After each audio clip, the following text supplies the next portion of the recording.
Bienvenidos a Crónica de América.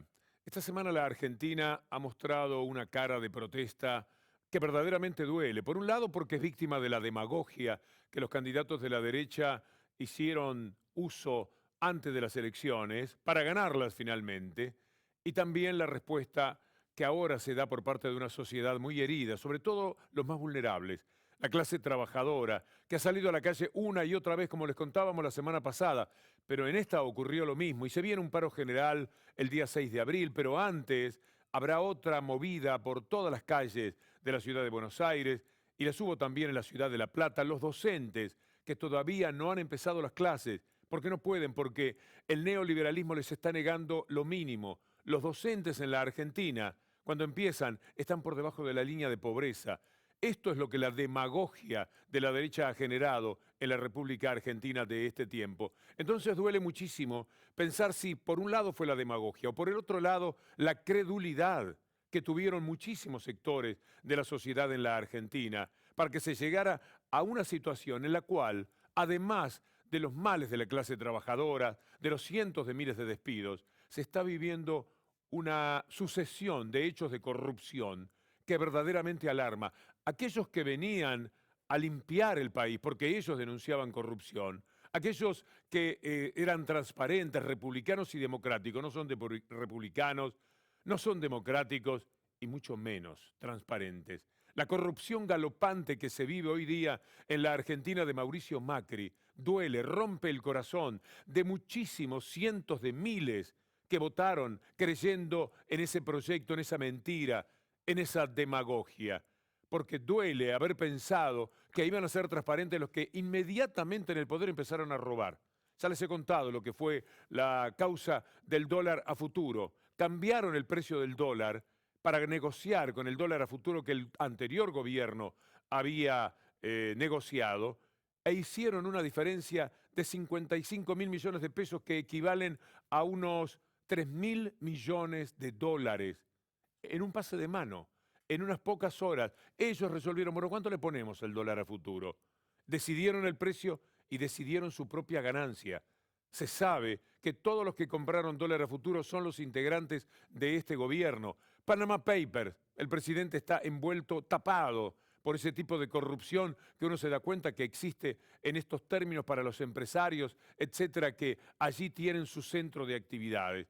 Felizmente Ecuador ya se lo sacó esto de encima, pero el resto de los países no.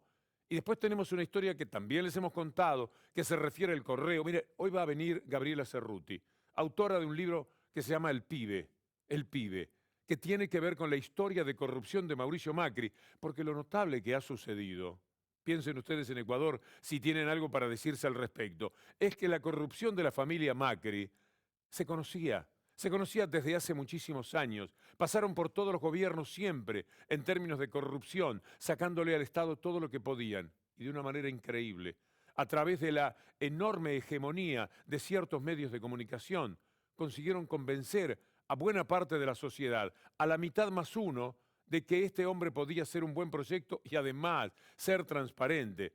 No saben ustedes lo que son los negocios de las compañías de aviación, que en estos días inundan de reproches desde la sociedad al gobierno.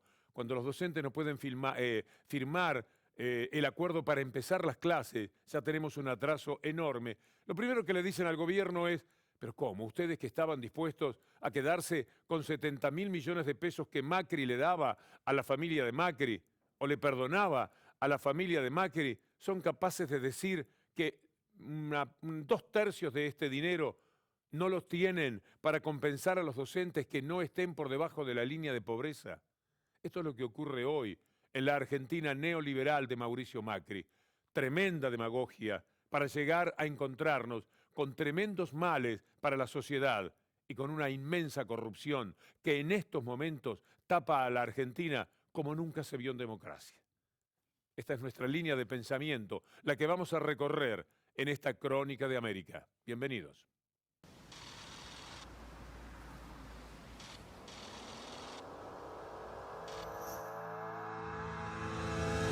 El empoderamiento popular, el empoderamiento de las libertades, el empoderamiento de los derechos.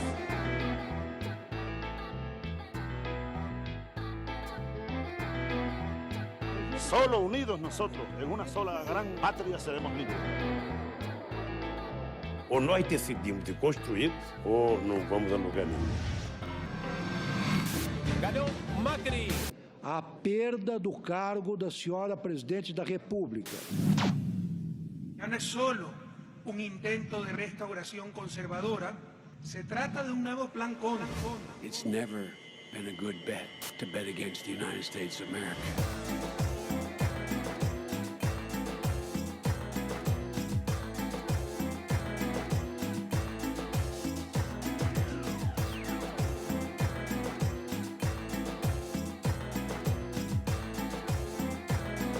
La pregunta clave es quién manda en una sociedad, las élites o las grandes mayorías.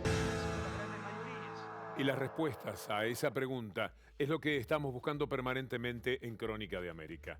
Una respuesta puede ser la experiencia vivida por mi compañera Cintia García esta semana. Gracias, Víctor Hugo. Efectivamente, la investigación que publicamos en página 12, de la que se está hablando, a la que Lasso ya empezó a responder. ¿Sabés qué pensábamos con el equipo de investigación de Crónica de América? Que el candidato Guillermo Lasso no iba a responder, que se iba a retraer. Pero la verdad que la contundencia de encontrar 49 empresas offshore en paraísos fiscales y su entramado económico lo obligó a responder. Vamos a hablar de esas respuestas, vamos a hablar de la investigación. Te cuento que hace un par de días Emir Sader, el altísimo intelectual latinoamericano brasileño, publicó justamente en página 12 una contratapa planteando el núcleo de lo que plantea Crónica de América. Cómo la derecha regionalmente, ocurrió también en Brasil, plantea propuestas de cambio, y ese cambio solo van a significar penas y angustias para nuestros pueblos latinoamericanos. Debo decirles que la nota provocó naturalmente una reacción muy importante en la sociedad. Página 12 es uno de los diarios más acreditados, es, yo diría, junto a Tiempo Argentino, el único diario confiable que hay hoy día, porque no se corresponde con los intereses de las corporaciones. Así, sencillamente, y para empezar, por eso. Y que la nota fuera publicada en este diario, naturalmente, le dio una gran repercusión. Vamos a estar haciendo referencia a la investigación de Cintia en el transcurso del programa. Me pregunto qué será esa mamushka. ¿Conocés las mamushkas? ¿No? Es una típica artesanía que en madera en general, de estas mamushkas que contienen adentro una adentro de otra. Bueno, déjalo ahí porque esto tiene que ver con el candidato Guillermo Lasso. ¿Qué hay? Hagamos de cuenta que este es Guillermo Lasso, que esta mamushka más grande es Guillermo Lasso. ¿Qué hay adentro, en su interior oculto? Vamos a compartirlo luego, pero compartamos primero la red de Crónica de América. Acompañan la transmisión de Ecuador TV, Bolivia, con Bolivia TV. En Argentina, la televisión Universidad de La Plata, el canal 9 de Santa Cruz, el canal 10 de Lomas de Zamora, televisión urbana en la Villa de 31, nuestra plataforma de comunicación popular La García. En Brasil, la TVT de los Trabajadores de San Pablo, la TVE de Bahía, la TV Universitaria de Goiás y la TV Cidade Libre de Brasilia. A todos los amigos de América Latina les presentamos nuestro programa de hoy.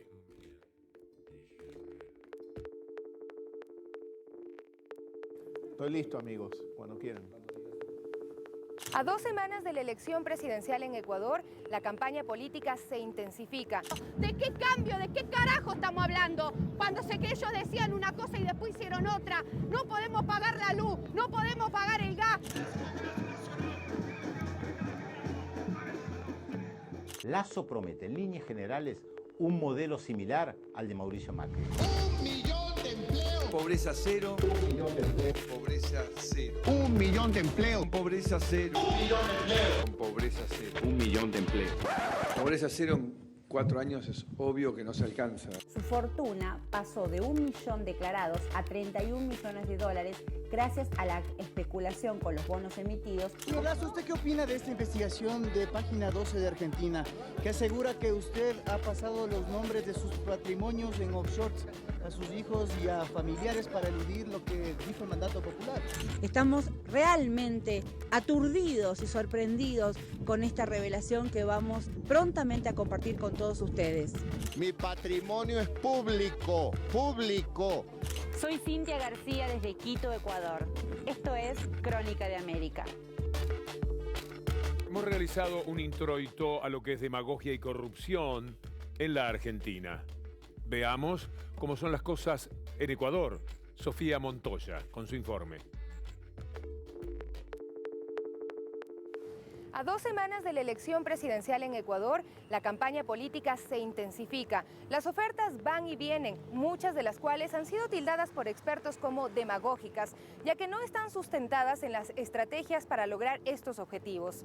Las críticas van especialmente dirigidas al candidato de la derecha, Guillermo Lasso. Esta semana, la campaña del banquero Guillermo Lasso llegó hasta un sector del norte de Quito. En este lugar, su equipo regaló a la población fundas de pan y leche con propaganda del candidato, esperando recibir a cambio su voto. Estas imágenes que los ecuatorianos pensaban haber superado recuerdan al gobierno populista del expresidente Abdalá Bucaram. Durante su administración se repartía leche a la población bajo su propia marca, conocida como Abdalac. La familia Bucaram y su desaparecido Partido Roldosista Ecuatoriano se caracterizó por su estilo populista y demagógico. En 1989, Elsa Bucaram, en su calidad de alcaldesa de Guayaquil, repartía juguetes, llegando a provocar que al menos 2 niños murieran. En la actual campaña electoral, nuevamente la familia Bucaram se hace presente. Esta vez es Jacobo Bucaram, quien ha estado cerca de Guillermo Lasso, y hace pocos días agredió a traición a un adulto mayor. Que salieras a la calle, jueputas, arrechos, a convencer a la gente que Lasso es todo, chucha, Lasso es todo, nada más, no que somos oposición, que no sé qué, que aquí la pongo. No, chucha, señora, vote por Lasso, jueputa, tenga su funda de arroz. O si tengo que mentir, chucha, hay que mentir, hijo de puta, sí, te vamos a dar escuelas, alguna huevada. También el banquero Guillermo Lasso ofrece como la panacea derogar 14 impuestos, lo que según analistas beneficiaría a las personas más acaudaladas del país, entre ellos el propio candidato Lasso, quien es dueño de un banco en Ecuador y otro en Panamá. Nuestro planteamiento es la derogatoria de 14 impuestos, la reducción de la tasa del IVA del 14 al 12 y la eliminación total de las salvaguardias arancelarias, más una serie de trámites costosos que de alguna manera generan un obstáculo para la actividad productiva en el Ecuador. Estas 3 medidas en su conjunto representan aproximadamente $3.000 millones. ¿Cómo va a financiar todos los proyectos de inversión, sobre todo los de tipo social, que se redundan en educación, salud y seguridad? Si vamos a quitar nosotros ingresos al fisco, ¿cómo se va a financiar? ¿Qué va a haber como contrapartida, no es cierto? Porque eso preocupa y estamos nosotros tratando de que se nos dé una respuesta que hasta ahora no la tenemos.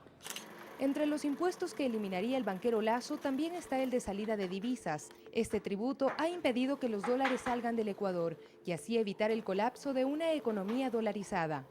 Si tú no tienes ese impuesto, en vez de tener un depósito en dólares acá, lo llevas para allá y se te van los dólares. Y yo les recomiendo, con mucho cariño, cuiden los dólares. En su lista también está el impuesto que grava los activos en el exterior, lo cual el propio Lasso reconoce que solo beneficiaría a su gremio, los banqueros. Hoy es una garantía para todos los depositantes que la banca tenga activos en el exterior. Mientras que su oferta de liberar importaciones y eliminar salvaguardas tendría también graves consecuencias. Que dejemos abiertas fronteras, ahí sí podríamos tener problemas graves en cuanto a todos los recursos humanos que tenemos, que son excelentes acá, e inclusive a la materia prima, que ya no sería competitiva. Los estrategas de campaña les repiten a los candidatos que jueguen con las prioridades de los ciudadanos. No importa el cómo se lograrán, sino la esperanza que puedan sembrar. Sin duda el empleo es un tema importante, por lo tanto, resulta fácil para el candidato Guillermo Lasso ofrecer 1 millón de empleos, como lo hiciera en su momento Mauricio Macri en la Argentina. Estoy creando empleo en el sector privado. Lo he hecho y lo he hecho con éxito. La generación masiva de empleo puede hacerse precarizando el empleo, es decir, volviendo a la flexibilización laboral, volviendo a la tercerización, etcétera. Entonces, ¿qué es lo que se está haciendo en última instancia a través de estos mecanismos? En disputa está el modelo de desarrollo, con énfasis en el capital o aquel basado en el bienestar del ser humano. Pero además el reto para la ciudadanía de no permitir que se revivan viejas prácticas de la política, en las que se cree que los votos se compran con dádivas, pues esto afectaría seriamente a la real democracia en la que todos queremos vivir. Soy Sofía Montoya de Ecuador TV y esto es Crónica de América. Vale la pena, Sofía, amigos, ver entonces lo que ocurre en la Argentina, en este cóctel tan negativo para la población de demagogia, promesas incumplidas y corrupción. El informe de Cintia García. Tenemos como objetivo económico lograr una Argentina con pobreza cero. Les ofrezco que lo voy a hacer en los próximos 4 años de gobierno, creando 1 millón de empleos. 1 millón de empleos. Pobreza cero. 1 millón de empleos. Pobreza cero. 1 millón de empleos. Pobreza cero. 1 millón de empleos. Con pobreza cero. 1 millón de empleos. Pobreza cero en 4 años es obvio que no se alcanza. Pero ¿cómo genera empleos? ¿Cómo genera empleos? Yo no voy a perder el tiempo en eso. La campaña que está realizando Guillermo Lasso en Ecuador de cara al 2 de abril se parece mucho a la que hizo Mauricio Macri aquí en la Argentina. Ambas responden a una lógica neoliberal basada en resonantes eslogans que después no se condicen con las propuestas de campaña, con falsas o nulas explicaciones de cómo se lograrán esas propuestas. Pensémoslo como un aspiracional, ¿no? O sea, digamos, cuando uno pone ese tipo de proyectos o programas, siempre está pensando en utopías. Si yo les decía a todos ustedes hace un año que todo esto que sucedió en pocos meses iba a pasar, seguramente iban a votar mayoritariamente por encerrarme en el manicomio. Y ahora soy el presidente, miren qué casualidad. Hay un video muy revelador donde un funcionario del gobierno de Mauricio Macri explica esta estrategia de marketing. El actual presidente del Banco Central cuenta cómo lo asesora, cuáles son los consejos que da Jaime Durán Barba, principal estratega y asesor de la campaña de Macri. I go to the first big electoral debate last year, and I was on the first of those debates, so I get my coaching from our political advisor, which is a guy called Jaime Durán Barba. He says, look, I want to ask you to do 4 things in this debate. You just do 4 things and you'll be okay, we'll all be okay.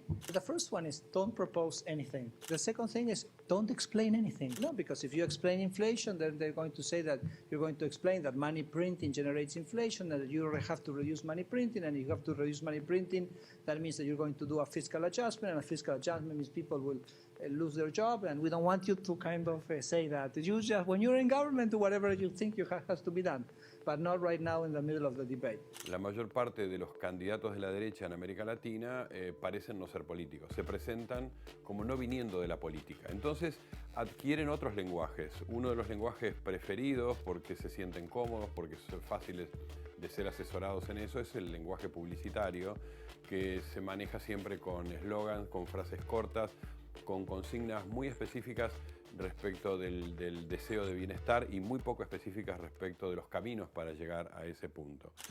Falsas promesas, tu cariño, mi dolor. Falsas promesas, me dejaste sin amor. Falsas promesas, tu cariño, mi dolor. Falsas promesas, aquí fui yo el perdedor. Macri mintió en campaña, prometiendo cosas que no iba a hacer y negando aquellas que finalmente hizo. Pero no fue lo único sobre lo que mintió. A poco tiempo de asumir como presidente, los Panama Papers revelaron que Mauricio Macri y su familia tenían 50 empresas en paraísos fiscales sin declarar. A ese descubrimiento le siguieron muchos otros hechos de corrupción y de conflicto de intereses por los que está siendo investigado por la justicia. El caso puntual del correo, por ejemplo. 15 años hace que la familia Macri intentaba no pagarle al Estado el dinero que le debía de la vieja deuda del correo argentino. 15 años en los cuales el Estado intentó cobrar esa deuda y apenas asume el gobierno de Macri, el Estado le dice, ustedes ya no me deben nada. O sea, el propio Macri le perdona dinero a la familia Macri. Ahora, si eso no se publicaba, hubiera pasado de largo y los argentinos nos hubiéramos perdido 70.000 millones de pesos argentinos que le corresponden al Estado. Le exigimos a este gobierno de Macri que deje de dormir la siesta, que atienda nuestros reclamos y que cumpla con su promesa de campaña de pobreza cero. Mira, Macri, yo te voté, pero yo quiero que te vayas y estoy totalmente arrepentido de haberte votado. Andate porque sos un sinvergüenza. Me metiste la mano en el bolsillo. Acá, millones de argentinos y argentinas también creímos en el cambio y miren cómo estamos hoy. Los pobres somos cada día más pobres y los ricos se siguen enriqueciendo. Este gobierno gobierna para un sector minoritario que son los ricos y nos están excluyendo a nosotros pobres. Tengan mucho cuidado a la hora de votar. Le pedimos al pueblo de Ecuador que no repita que los cambios realmente tenemos que saber que cambios y siempre tienen que ser en nuestro beneficio y que te digan que hay que cambiar por un nuevo gobierno no necesariamente quiere decir un cambio bueno. En pocos meses más, los argentinos y las argentinas nos volveremos a encontrar frente a las urnas en las próximas elecciones legislativas. Aunque se lograra cambiar el rumbo, el daño ya está hecho. A la Argentina, a nuestro país, le va a costar mucho sobreponerse de las consecuencias de un gobierno neoliberal. Soy Cintia García. Esto es Crónica de América. Bueno, Cintia ha elaborado un informe que en pocos minutos hace una síntesis de lo que ha ocurrido en la Argentina. De todas maneras, es nada más que aquello de cómo muestra basta un botón. Absolutamente, porque no solo mienten Lasso y Macri. De paso te digo que se conocen desde la época en que Macri era presidente de Boca y los presentó Jaime Durán Barba, ¿no? Eso cierra un poco también esta idea de tan parecidas campañas. No solo son parecidos y mienten en las campañas, lo hacen también en los negocios. Yo creo que volvamos a prestar atención, Víctor Hugo, a estas mamushkas de Lasso.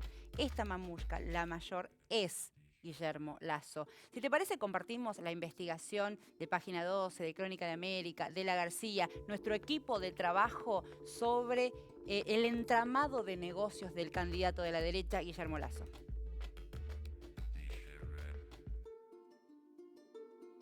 Estoy listo, amigos, cuando quieran. El banquero Guillermo Lasso intentó en los últimos años emprolijar sus negocios para disputar en la arena política. Sin embargo, accedimos a información que muestra que Lasso está asociado a 49 empresas de paraísos fiscales y que entre 1999 y 2002 su fortuna pasó de 1 millón declarados a 31 millones de dólares gracias a la especulación con los bonos emitidos tras el feriado bancario equivalente al corralito argentino. Cuando le congelaron la plata a los ahorristas, la gente no pudo ir al cajero a retirar su dinero. Los bancos emitieron entonces unos certificados de depósito, CDR, comprobantes de que la persona tenía una cantidad determinada de dinero en su cuenta, pero no los podía retirar. Reclamamos nuestro dinero. ¿Quién se lo ha robado? Señor, tenga compasión. Mi esposo está enfermo. De que ya tenía reunido alguito y ahora imagínese con todo lo que nos quitan. Ah, ustedes. Los banqueros empezaron a especular con esa desgracia social y los bancos recompraron los certificados a un 40 o 50% de su valor. Lasso fue un buitre interno contra los mismos ecuatorianos a los que ahora les pide el voto. Sí, no lo dude, no lo dude. En su momento lo haremos. Víctor Hugo, esto tiene que ver con, solo tiene que ver con el entramado económico, no solo tiene que ver con que Lasso es banquero, no solo tiene que ver con que tiene plata en el exterior, que digamos que eso está instalado en el saber y en la conciencia de los ecuatorianos. Tiene que ver con que este hombre que le pide el voto a los ecuatorianos se benefició, se enriqueció con el feriado bancario, el paralelo a nuestro corralito argentino, para que lo sepan los amigos y amigas de América Latina. Pero a veces hay poca memoria en mucha gente, y de eso Se trata de por lo menos avivar esa memoria, porque aquí en la Argentina faltó y lo estamos pagando muy caro. Lo pagan los trabajadores, lo pagan las mujeres, lo pagan los estudiantes, lo pagan los científicos. Donde pongamos la mirada y estamos hablando de los sectores que llamamos de los trabajadores, lo están pagando carísimo. La credibilidad determinó que, por ejemplo, los docentes que ahora están tan doloridos, tan ofendidos, tan humillados por el gobierno, votasen en un altísimo porcentaje. Decir el 70 o el 60 es en realidad hablar en el aire. Pero fueron muchísimos los que votaron. El gobierno que ahora los tiene como rehenes, los tiene contra la pared, sin poder hacer lo que ellos saben hacer. ¿Qué revelamos? ¿Qué fue lo que revelamos? 49 empresas en paraísos fiscales desde el año 1978. La práctica offshore de los Lasso es desde el año 1978. Déjame decirte algo, Guillermo Lasso es dueño del Banco de Guayaquil, un prestigioso banco ecuatoriano. El Banco de Guayaquil está conformado por distintas sociedades anónimas. Tempranamente, el paraíso fiscal inicial fue Islas Caimán. De Islas Caimán, que ahí es la empresa Andean Investment, es importante esto porque Andean Investment, una de las accionistas de la corporación MultiBG que conforma el paquete accionario del Banco de Guayaquil, tenía antes del feriado bancario $1 millón de capital.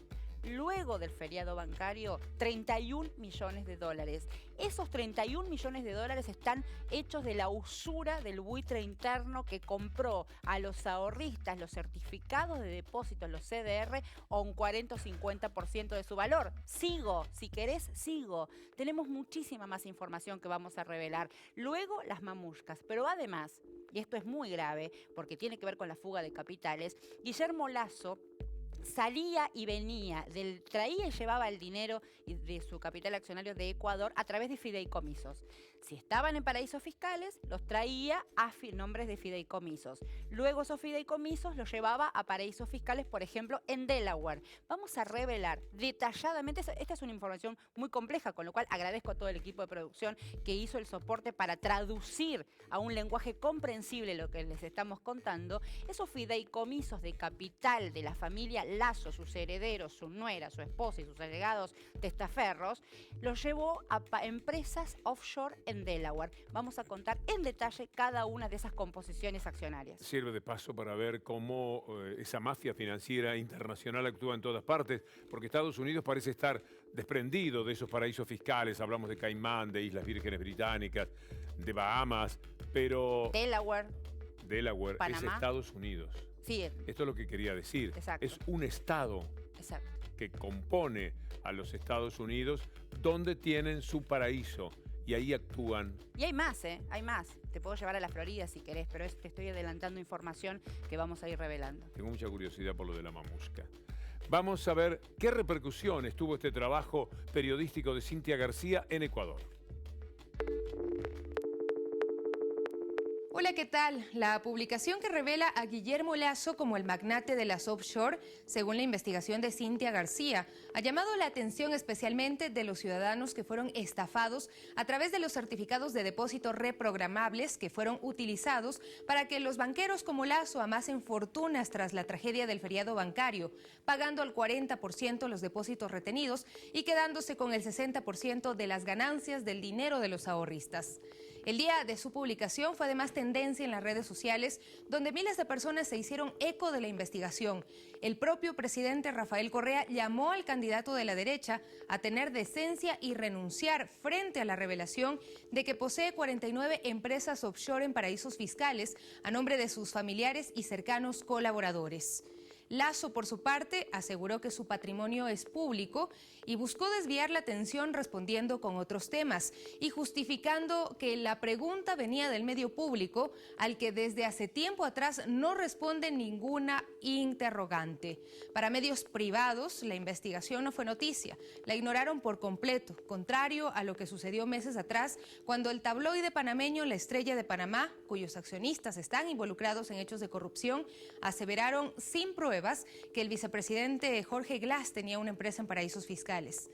En ese momento sí replicaron la noticia y la mantuvieron en primera plana por semanas.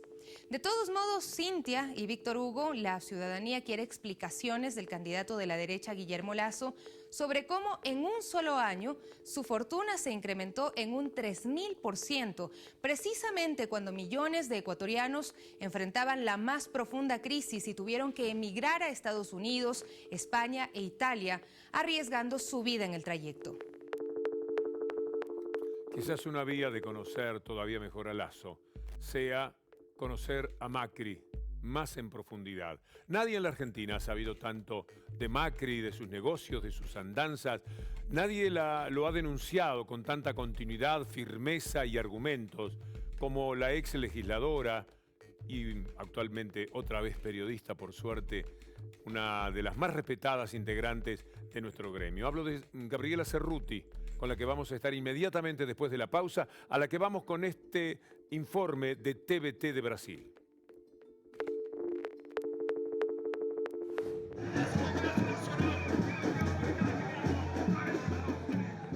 Eu quero me aposentar. Eu sou contra a reforma da Previdência. Se você não lutar, sua aposentadoria vai acabar. Com a reforma da Previdência, a sua aposentadoria já era. A aposentadoria fica, a reforma sai. Essas são algumas das frases de repúdio à tentativa do governo Temer de mudar as regras da aposentadoria. Esse ato na Avenida Paulista reuniu movimentos sociais e sindicais e cidadãos indignados. Fazendo a conta para eu resgatar uma aposentadoria integral, eu precisaria trabalhar até os 80 anos, pelas contas propostas pelo Temer, né? De acordo com o governo Temer, a aposentadoria deu prejuízo de 140 bilhões de reais no ano passado. Mas os dirigentes sindicais afirmam que ela foi superavitária em 11 bilhões de reais em 2015. Portanto, o rombo na Previdência é uma grande mentira e uma manipulação do orçamento da União. É que eles pegam parte das fontes que deveriam cobrir a Previdência para poder pagar juros da dívida pública. Aí é óbvio que nesse cálculo fica deficitária. Mas isso é um absurdo, né? Isso é mais uma vez uma tentativa ligada a setores do capital e do empresariado para fortalecer a Previdência privada. Então o problema não é a Previdência, é o governo. Tem que mudar é o governo, não é a Previdência. Tem que ter um governo que gere emprego, que gere renda, que tenha carteira assinada, não trabalho informal. Tem que ter um governo que tenha legitimidade para fazer proposta para ter o crescimento da indústria. Né? Isso é balela. Isso é só porque o Temer quer entregar a Previdência e entregar os direitos trabalhistas para os bancos para pagar o golpe. Só isso. A proposta do governo Temer é aumentar a idade da aposentadoria para 65 anos e 49 anos de contribuição com a Previdência.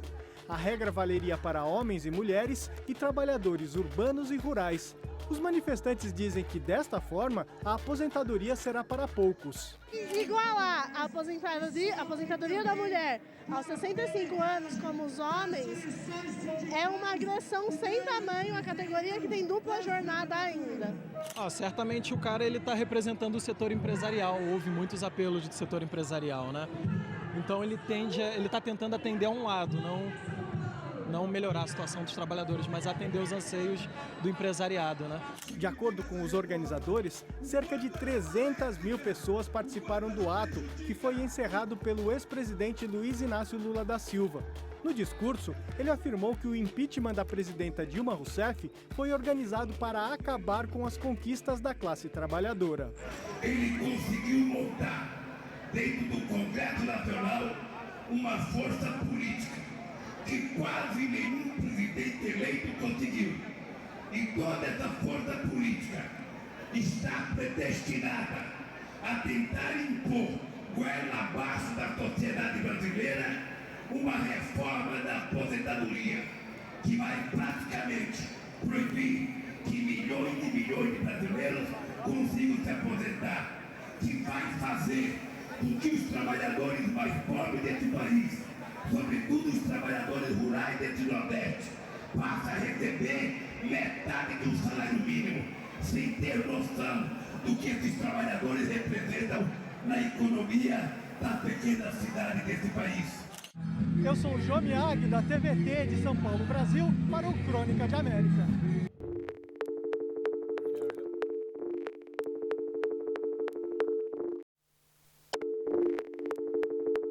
Estamos acá que la estamos dando la pelea hace 1 año y medio, recién se lo comentaba a los compañeros y compañeros nuestros que creyeron en esto, que era el cambio. ¿El cambio a qué, compañero?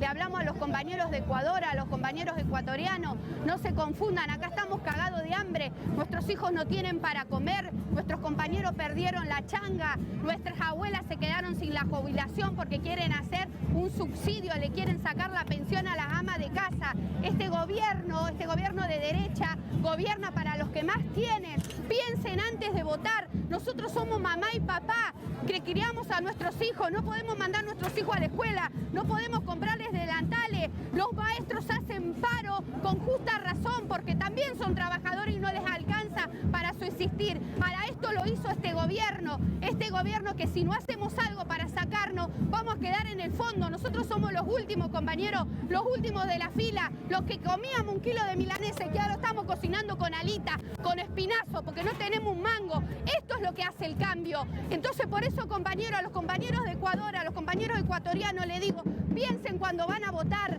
piensen cuando van a meter la boleta, compañeros, porque acá está una compañera, una trabajadora, que hoy no tiene un mango en el bolsillo, que está cocinando con espinazo, que tenemos un comedor con 270 pibes, compañeros, que cada vez hay más padres que se quedaron sin trabajo, que los viejos no pueden acceder a los remedios. ¿De qué cambio, de qué carajo estamos hablando? Cuando sé que ellos decían una cosa y después hicieron otra. No podemos pagar la luz, no podemos pagar el gas. En los comedores estamos cocinando así, con leña, porque no nos alcanza ni para comprar la garrafa, compañeros. Ese es el cambio es la mierda, el cambio es la miseria. Por eso estamos acá. No se confundan, compañeros, y piensen cuando van a votar, por favor.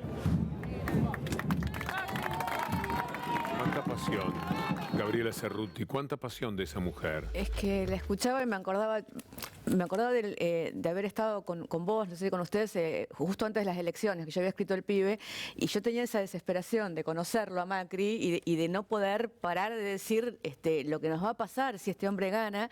Y esas casi a los gritos, ¿no? Claro, es que había un momento en que te angustia, decís, si sabemos lo que va a pasar, ¿cómo puede ser que la gente no lo entienda? Lo que pasa es que el aparato mediático es tan fuerte que el mismo aparato que contribuye a la demolición de un proyecto político, como es el caso de Correa en Ecuador o como era el caso del kirchnerismo en la Argentina, es el mismo aparato que cubre al otro, al que quiere entronar, digamos. Entonces, es un proceso en el cual los medios van jugando los dos roles y entonces callan estas voces. Entonces, ahora te encontrás 1 año después con esta mujer, con esta compañera diciéndolo con esta angustia, que es la angustia que de alguna manera sentimos todos hoy en la Argentina, ¿no? Los que sabíamos la que se venía y los que tal vez no la sabían y se encuentran ahora frente a esta situación realmente desoladora, ¿no? Nunca pensamos que en 1 año iban a poder destruir todo de la manera que lo destruyeron. ¿Vos crees que Macri es igual a Lasso? Yo creo que esta vez la derecha, que cada tanto tiene sus andanadas y sus mareas, digamos, en Latinoamérica, ha elegido a este tipo de empresarios que son además la mejor representación de lo que hoy es el capitalismo, porque hoy el capitalismo no es más el capitalismo que nos gustara o no, tenía empresas, tenía obreros, negociaba salarios, industria, generaba productos, obras, digamos, ¿no? Entonces uno podía confrontar o no desde determinados lugares, pero era eso. Hoy el capitalismo todo el mundo habla de las redes y no habla de la principal red, que es la que está hundiendo al mundo, que es el capitalismo financiero, el capitalismo virtual. Hoy hay una cantidad de gente que lo único que hace es mover a través de computadoras su dinero en esas empresas que vos te estás tratando de explicar y que acá nos volvemos locos tratando de explicar. Nosotros hablamos del sistema de cajas chinas de Macri, ¿no? Que pone, es el dueño de una empresa, se la vende a sí mismo, entonces después se la compra el hermano y todo esto es controlada por otra empresa de la cual el dueño es el gerente de la primera empresa. Todo este sistema habla de que en realidad no estamos hablando de capitalismo, ni de industria, ni de trabajo. Estamos hablando de señores que lo que hacen es mover virtualmente su dinero a través del mundo y tener unas ganancias fabulosas por ese dinero que están moviendo. Entonces, esto es lo mismo, es Temer en Brasil, es Lasso en Ecuador, es Macri en la Argentina. Hoy la derecha avanza en Latinoamérica a través de estos baluartes del neocapitalismo financiero. Fue Piñera en Chile. Con el resultado conocido. Con el resultado conocido, y yo creo que Macri sigue la suerte de Piñera, y Temer ni hablar, recién veíamos lo de Brasil. Por suerte, esta nueva andanada de la derecha en Latinoamérica llega después de muchos años de gobiernos populares que lo que han hecho es que el pueblo esté más fortalecido, más militante, que se pueda dar cuenta antes, que no tenga miedo. Eso a veces a nosotros los más grandes nos empieza a preocupar en Argentina, porque la generación que hoy está en la calle es una generación que no tiene miedo, porque nunca fue perseguida, nunca creció en estos 12 años donde hacer política era un honor y un orgullo, y eso los hace a veces un poco audaces, y en un momento en el que yo creo que la segunda parte de este ajuste que está llevando adelante Macri en la Argentina es una violenta represión que va a comenzar en cualquier momento. Pero aparte de la hipocresía, ¿no? Porque volviendo a Ecuador, hay una periodista le pregunta en su momento, recordemos que hubo un referéndum en las últimas elecciones donde la mayoría de los ecuatorianos votó porque no los candidatos o funcionarios no tuvieran empresas en paraísos fiscales, ¿no? O sea, eso pasó con mayor o menor diferencia, pero eso ocurre, está instalado. Sin embargo, el planteo, igual que acá, recuerdo los tuits de Laura Alonso, ¿no? Planteando que no era delito tener una empresa offshore. Entonces, una periodista le pregunta a Lasso, bueno, ahora que se votó el referendo, ¿qué va a hacer con su plata afuera, con su plata en el exterior? Y Lasso dice, bueno, yo voy a cumplir la ley. Entonces pienso en esa hipocresía, que me imagino que debe ser la misma hipocresía de la revelación del correo cuando Macri dice, bueno, vamos a volver a foja cero. Sí, pero además mienten permanentemente y como tienen una cobertura mediática tan impresionante, es muy difícil mostrar esas mentiras. Digo, para que el pueblo ecuatoriano sepa, hay un momento en el cual no pueden mentir más y nos está pasando hoy en la Argentina, digamos, ya está, digamos, todo el mundo ya sabe que Macri trató de perdonarle a sí mismo 70.000 millones en la causa del correo, que hicieron todo. Hoy hay una nueva denuncia de los trabajadores de los gremios aeronáuticos en los cuales muestran que hubo incluso un desmanejo y un cambio de fechas interno dentro de lo que es el expediente administrativo para que se habilitara como nueva línea, la línea aérea del propio Macri, de sus hijos, de su padre, de su familia. O sea, ¿llegan al gobierno para qué? Llegan al gobierno, digo, ni siquiera es que llegan al gobierno para hacer sus propios negocios, digamos. Estos son empresarios que han vivido a costa del Estado, porque ninguno de estos empresarios hizo la plata trabajando de obrero a jefe o lo que fuera, digamos. Es toda gente que hizo su plata contratando y burlando al Estado, quedándose, como en el caso que vos mencionás de Lasso, con enormes ganancias a partir de medidas económicas que se tomaban en los estados a favor de ese tipo de empresarios, y que ahora lo que quieren hacer es directamente desde el Estado llevar todo para beneficio propio y de su grupo de amigos. A mí una cosa que me llama muchísimo la atención de Macri, de las veces que he conversado con él y ahora cuando él habla con otros periodistas o con sus ministros, es que el tipo pareciera que no se da cuenta, o sea, no ve qué es lo que está mal. Son otro sistema de valores, tienen otra cabeza, tienen otro sistema de valores. Cuando vos le decís no pueden contratar a su propia empresa por 2.000 millones de pesos, decís, ¿por qué no? ¿Por qué mis hermanos van a dejar de hacer negocios porque yo sea presidente? Si los hubiéramos hecho lo mismo. Si hubiéramos hecho lo mismo. ¿Por qué voy a perder plata ahora porque soy presidente? ¿No? Entonces, digo, no, porque viven en otro sistema de valores. Entonces, cuando discuten con los docentes, de verdad no les interesa que haya docentes en la Argentina, porque sus hijos y sus amigos y sus parientes van a colegios privados que no han parado durante todo este tiempo. Entonces, tienen una visión de la vida, de ese pequeño mundo en el cual ellos habitan, que es el pequeño mundo que habita el 8% de la población mundial, el 8%. El problema es que gobiernan para ellos, o pretenden gobernar para Obviamente, ellos. Obviamente, gobiernan tan brutalmente para ellos que han hecho lo que han hecho en la Argentina en menos de un año. Por eso ellos hacen bien en votarse. La élite está muy bien, ¿quién los va a cuidar mejor? Lo que se trata es de evitar esta melancolía que hoy día tiene el pueblo argentino, la parte vulnerable del pueblo argentino, porque esa parte del pueblo se dio un tiro en el pie. Llevado por los medios de comunicación, acorralado por una información tendenciosa. Sí, es así, pero además, digo, ¿de qué otra manera se va a informar el común de la gente, el común del pueblo? Digo, yo escribí libros, vine a un montón de programas y todo, digo, ahora estamos hablando de un círculo muy, muy informado, digamos, el que compra libros, el que mira determinados programas, los programas periodísticos serios, digamos, en los países los ve un porcentaje muy chico de la población, y acá se ha martillado y se ha martillado a través de la creación de un sentido común colectivo, digo, por ejemplo, acusando al gobierno anterior de corrupción, cuando no hay corrupción más grande en la historia de la Argentina. El actual presidente argentino fue procesado 6 veces en diferentes gobiernos, digamos. Ahora mismo está imputado en 5 causas, apenas llevando un año de gobierno. 50 causas más o menos de imputaciones contra los actuales funcionarios del gobierno en apenas un año. Y él tiene 4 o 5 causas ya, digamos. Pero uno miraba su declaración jurada, digo, él está imputado antes de ganar las elecciones por lo que era su declaración jurada. Los Panama Papers aparecen un mes después de que gana. Ahora, frente frente a esto, obviamente uno siente la desazón porque, digo, que ellos sean corruptos es algo grave y es algo que tenemos que denunciar. Ahora, lo más grave de todo esto es la enorme corrupción que implica que para llevarse la plata a ellos, como por ejemplo sacándole las retenciones a las mineras, sacándole las retenciones al agro, después no hay plata para pagarle a los docentes. Porque la matriz corrupta lleva a que las políticas públicas sean las que verdaderamente son perniciosas. Uno podría decir, les regalo el dinero que se roban. Se los regalo. Pero no hagan para ganar ese dinero, no implementen políticas públicas que provoquen el hambre que hay hoy día en la Argentina, la devastación del empleo que se tiene hoy en el país. Es que la verdad es que si vos lo pensás, para hablarle al sentido común de la gente, viene todo junto. O sea, el tipo que la quiere toda para él, la quiere toda para él. La de su empresa privada. Bueno, tienen un gran lío ahora entre ellos, porque justamente toda la élite ve que un grupito demasiado reducido es el que está robando y empiezan a tener problemas. Sí, sí, digo, tiene Claro, ¿qué corporación gana sería, no? O sea, ¿qué corporación Sí, la verdad lidera? es que se están quedando con todos los negocios, con los mayores negocios. Y además tratan de hacer estos enjuagues absurdos por el cual le venden la empresa a tal. Bueno, lo que hicieron con el tema de Avianca, digamos, que tuvo que salir Avianca Colombia a decir nosotros nunca compramos Maquear, digamos, porque enfrascaron en esa situación al holding Avianca Colombia cuando en realidad hicieron un acuerdo con el dueño de Avianca, que es Efromovich, que puso una cantidad de dinero ínfima, o sea, compró una compañía aérea por 5 millones de pesos, una cosa ridícula, porque además pero tienen dos objetivos con eso. No solo es que entren su compañía como líneas low cost en la Argentina, sino además destruir aerolíneas argentinas, que es lo que hicieron en su momento cuando destruyeron la aerolínea brasilera, que es lo que hacen permanentemente cuando quieren terminar con todo lo que son las grandes empresas estatales, que significan además una cuestión de soberanía, una cuestión de trabajo importantísima para cada país, ¿no? Pensaba en esto que decía Víctor Hugo sobre el sector de la clase trabajadora que votó a Macri, ¿no? Por esta idea de que la propuesta del cambio.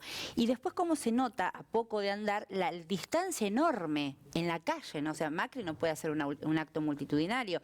Hace unos días lo veíamos y visitando, reinaugurando una fábrica y los trabajadores le gritaban ¡Viva Cristina! Mientras pasaba Macri. Esto se viralizó muchísimo, está en las redes sociales, muy accesible.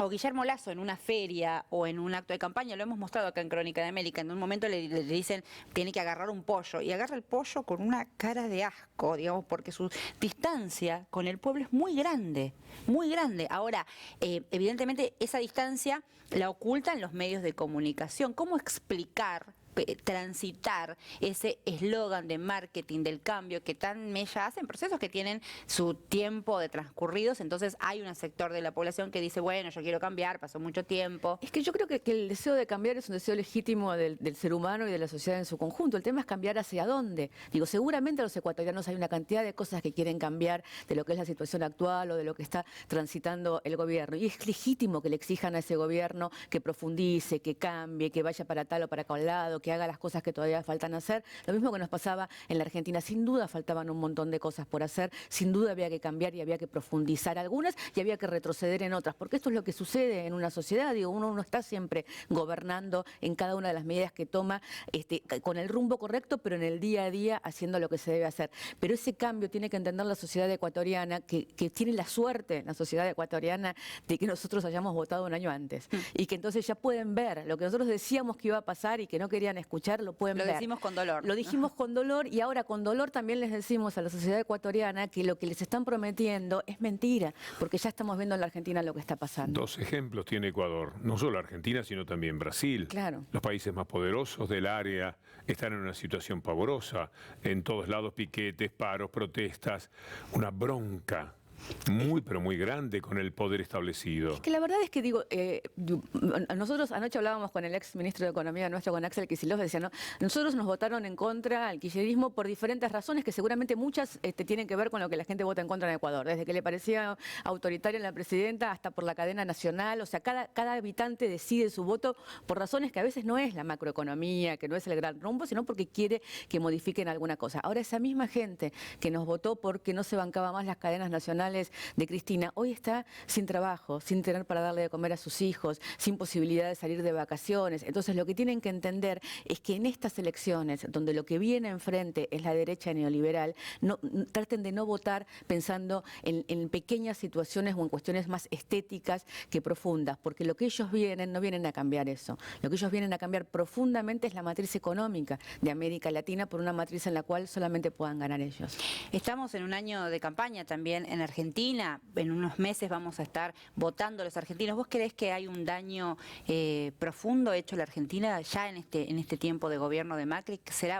¿Cuán difícil será reparar las consecuencias de este gobierno? Yo creo que es un daño profundo, que es un daño profundísimo. Pensar que tenemos 70.000 millones de deuda externa, digamos, en tan poquito tiempo, que hemos hecho acuerdos con los buitres que nos comprometen por un montón de tiempo, pero que además, se ha desplomado el trabajo, se ha disparado la inflación. Realmente ni aún los más anti-Macri, como éramos nosotros, pensábamos que en un año iba a suceder todo esto. La verdad es que en algún momento dijimos, bueno, van a cambiar algunas cosas y van a sostener, porque el mismo Macri lo decía, porque mienten, y mienten impunemente porque tienen a su favor los medios de comunicación. Por ejemplo, el tema del fútbol, ¿no? Nosotros dijo específicamente Macri que el fútbol para todos iba a seguir, y en 6 meses ya se lo está entregando de nuevo a Fox y a Clarín para que a partir de agosto de nuevo no tengamos el fútbol. Normalmente cuando el neoliberalismo sucede al neoliberalismo, las cosas no se notan tan abruptamente como ahora, pero se viene de un gobierno que había dado muchos derechos. Los gobiernos inclusivos de América Latina le dieron derechos a la gente. Esos derechos estaban en la gente. No pensaron que iban a ir por esos derechos. La gente se equivocó tanto que verdaderamente creyó que todo lo que tenían antes, lo que habían logrado, lo iban a respetar, y que ahora iban a cambiar para tener mejor aquello. Están sin nada.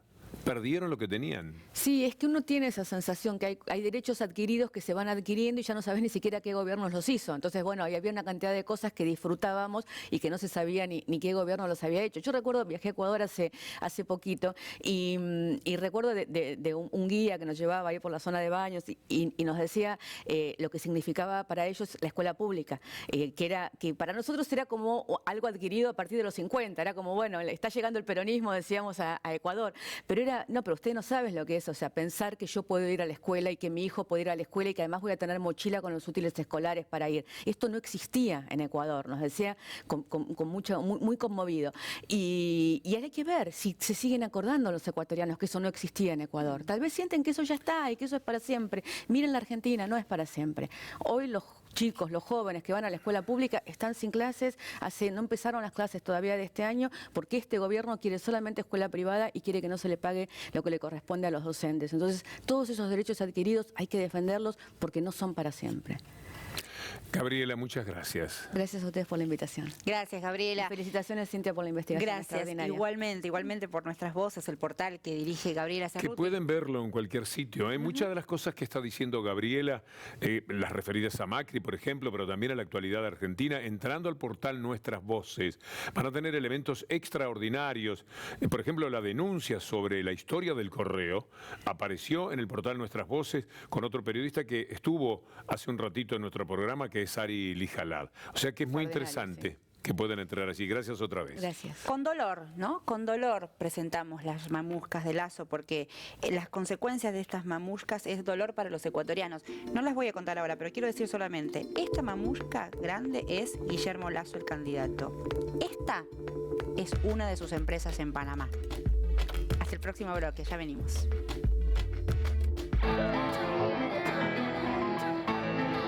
Por divulgar la realidad de nuestra América Latina, ofreciendo a la audiencia calidad periodística, investigación y análisis sin condicionamientos. El fomento de una mirada pluralista y democrática sobre el pasado, el presente y el futuro de nuestros pueblos. Por brindar espacio de preferencia a aquellas voces que, por su orientación política, no lo encuentran en los canales masivos de comunicación. Por ir contra la corriente y hacerle el aguante a lo que venga, queremos hoy decirles muchas gracias a los creadores de Crónica de América, Víctor Hugo Morales y Cintia García. La segunda vuelta electoral del 2 de abril en Ecuador ya es parte del debate continental entre las fuerzas progresistas que apoyan a Lenín Moreno y los sectores de derecha que apoyan al empresario Guillermo Lasso. No es casual. el triunfo de Mauricio Macri en noviembre de 2015 le dio un empujón anímico a las fuerzas de derecha en la región que tienen en Lasso a un candidato que busca emular a su par argentino, el primero en derrotar en una elección presidencial a las fuerzas progresistas en los últimos años. Está claro que los partidos conservadores y de derecha toman el ejemplo de la Argentina para demostrar que el llamado ciclo progresista llega a su fin. Sin embargo, las gigantescas movilizaciones de protesta en estos días en la Argentina contra el modelo económico de Macri pueden ser un signo de alerta para los ecuatorianos que irán a votar. Lasso promete en líneas generales un modelo similar al de Mauricio Macri, pero este modelo ha provocado el cierre de numerosas empresas grandes y pequeñas, la pérdida del empleo de miles de personas y un fuerte aumento de los servicios públicos esenciales como la luz, el agua, el gas y el transporte público. Todo muy por encima de los aumentos salariales. Además, un reciente informe divulgado por la prestigiosa Universidad Católica Argentina revela que en 9 meses de gestión de Mauricio Macri, 1,5 millones de personas cayeron en la pobreza y 600.000 personas en la indigencia. Por eso, hablar de la Argentina ahora puede convertirse en un boomerang para Lasso. Los ecuatorianos también pueden observar la diferencia entre una campaña electoral con promesas y una realidad, la Argentina, que está concitando un creciente rechazo después de poco más de un año de gestión. Macri, durante la campaña electoral, prometió conservar lo bueno del gobierno anterior y mejorarlo. Sin embargo, fue desmontando numerosos programas estatales que apoyaban a los sectores más vulnerables, desde la entrega de cunas a los pequeños recién nacidos hasta el fútbol por televisión gratuito, que dentro de poco será nuevamente de pago. Aunque las realidades son diferentes, la Argentina puede ser hoy un espejo de lo que podría ser Ecuador si gana Lasso, porque muchas veces los discursos de campaña son eso, discursos de campaña. ¿Prometerá Lasso algo que luego, en caso de ganar, no cumplirá como su aliado argentino? Una gran pregunta que ya se ha colado en la campaña electoral del Ecuador. Es muy difícil decirlo mejor, así que vamos a abocarnos a lo prometido. Lo de la mamushka puede esperar un instante todavía. Me gustaría recorrer el tema de los fideicomisos. Vamos a explicar qué es un fideicomiso. Un fideicomiso es un contrato de cesión, para decirlo cotidianamente, donde alguien transfiere bienes o capitales o acciones a un beneficiario. Esto tiene que ver con el resguardo patrimonial, o por ejemplo, si bueno, yo como voy a ser candidato a la presidencia, todos mis bienes están transferidos a un fideicomiso.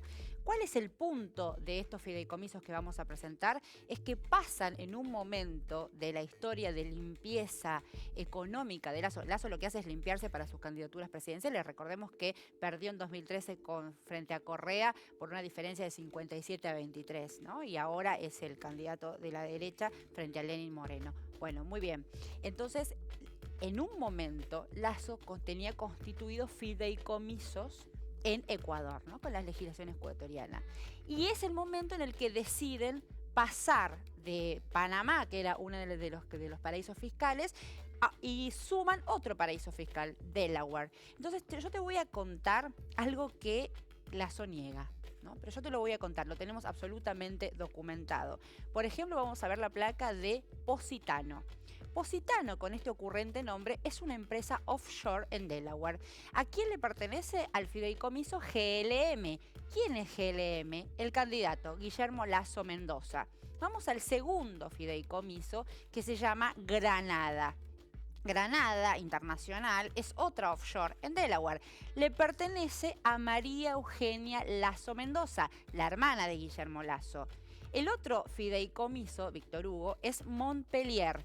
Montpellier es la empresa offshore que le pertenece al fideicomiso conformado por Carlos Lasso Mendoza, que es el hermano mayor, y Mercedes Muñoz Salgado, que es la esposa de Carlos Lasso Mendoza, o sea, la cuñada de Guillermo Lasso. El siguiente fideicomiso tiene que ver con Berlin Trade, ¿no? Berlin Trade es otra empresa offshore, siempre en Delaware, con este fideicomiso que es Danilo Carrera Dredd.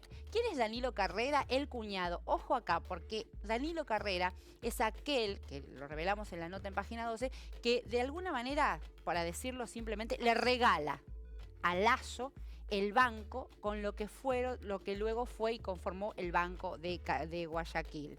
Vamos a la siguiente empresa offshore, Cambridge. Cambridge es offshore en Delaware, está y le pertenece nuevamente a Danilo Carrera Druet, el cuñado.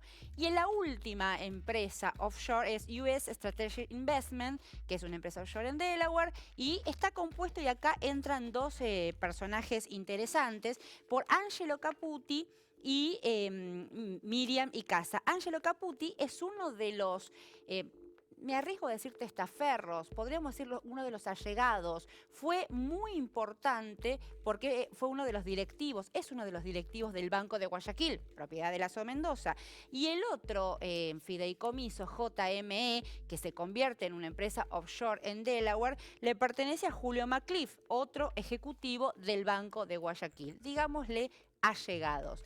¿Qué es esta conformación que estamos explicando detalladamente? Lo que te decía.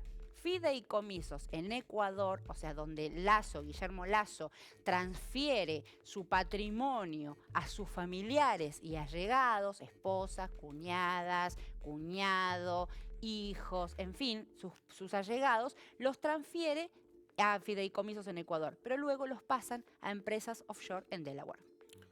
Ahora sí vamos a poder saber de la mamushka. Es que hay muchísima información. Yo te podría hablar de las mamushkas, te podría hablar de las noras. Digo, estoy adelantando información que pronto vamos a revelar. ¿Qué son las mamushkas? Y acá, esta información la estamos dando por conocido. Todavía no terminó la investigación, es decir, el fruto de la investigación va a tener nuevos capítulos. No, de ninguna manera. Mientras suceden las horas, por eso la palabra es estupor, porque seguimos encontrando información. Te digo, por ejemplo, hay un nuevo fideicomiso. Hay un nuevo fideicomiso que no está aquí en las placas, pero ya te adelanto que está en nombre de su hijo y de su nuera. Ese fideicomiso todavía no lo podemos, porque no hemos llegado a documentarlo televisivamente, pero está esa información. Hay un complejo inmobiliario en la Florida que se llaman Las Noras. Digo, estoy adelantando información. ¿Qué son las mamushkas? Bueno, la mamushka más grande es Mamushka Lazo, ¿no? Mamushka Guillermo Lazo. A Guillermo Lazo... Dentro de Lazo hay una empresa que se llama Banisi Holding. Banisi Holding es la venta de la empresa Banisi, que es una empresa en Panamá, es una empresa offshore. Estoy poniendo al revés la mamushka, ahí está, ahora. Entonces, dentro de Guillermo Lazo, Banisi Holding. Banisi Holding, Banisi. ¿Qué es Banisi? Un banco de papel en Panamá, paraíso fiscal. ¿Qué hay dentro de Banisi? La mamushka de Lazo más pequeña. Bueno, una mamushka que se llama, podemos decir, le vamos a poner el nombre, no lo ponemos nosotros, lo puso Guillermo Lazo, Pietro. Pietro Overseas es una empresa a la que supuestamente Lazo le vendió Banisi Holding, Banisi. O sea, acá demostramos que Guillermo Lazo es Pietro, pero lo vamos a deformular como una pregunta, ¿te parece? La pregunta, y que le pedimos por favor que Lazo revele esta incógnita. Señor Lazo, ¿usted es Pietro? Y si lo es, ¿cuánto significa para los ecuatorianos? Siendo Macri un hombre de tantas empresas offshore en Panamá, ¿qué significa para los argentinos? ¿Qué ha sucedido con Macri en este año y poco de gobierno que ha convertido a la Argentina en un lugar de tantos lamentos, de tanta angustia, de tantas postergaciones de los sueños y de tantas pérdidas de derechos? Porque el problema no es que se llaman como se llaman, sino lo que hacen. Nos reencontramos, amigos, en Crónica de América el próximo domingo. Hasta entonces y muchas gracias.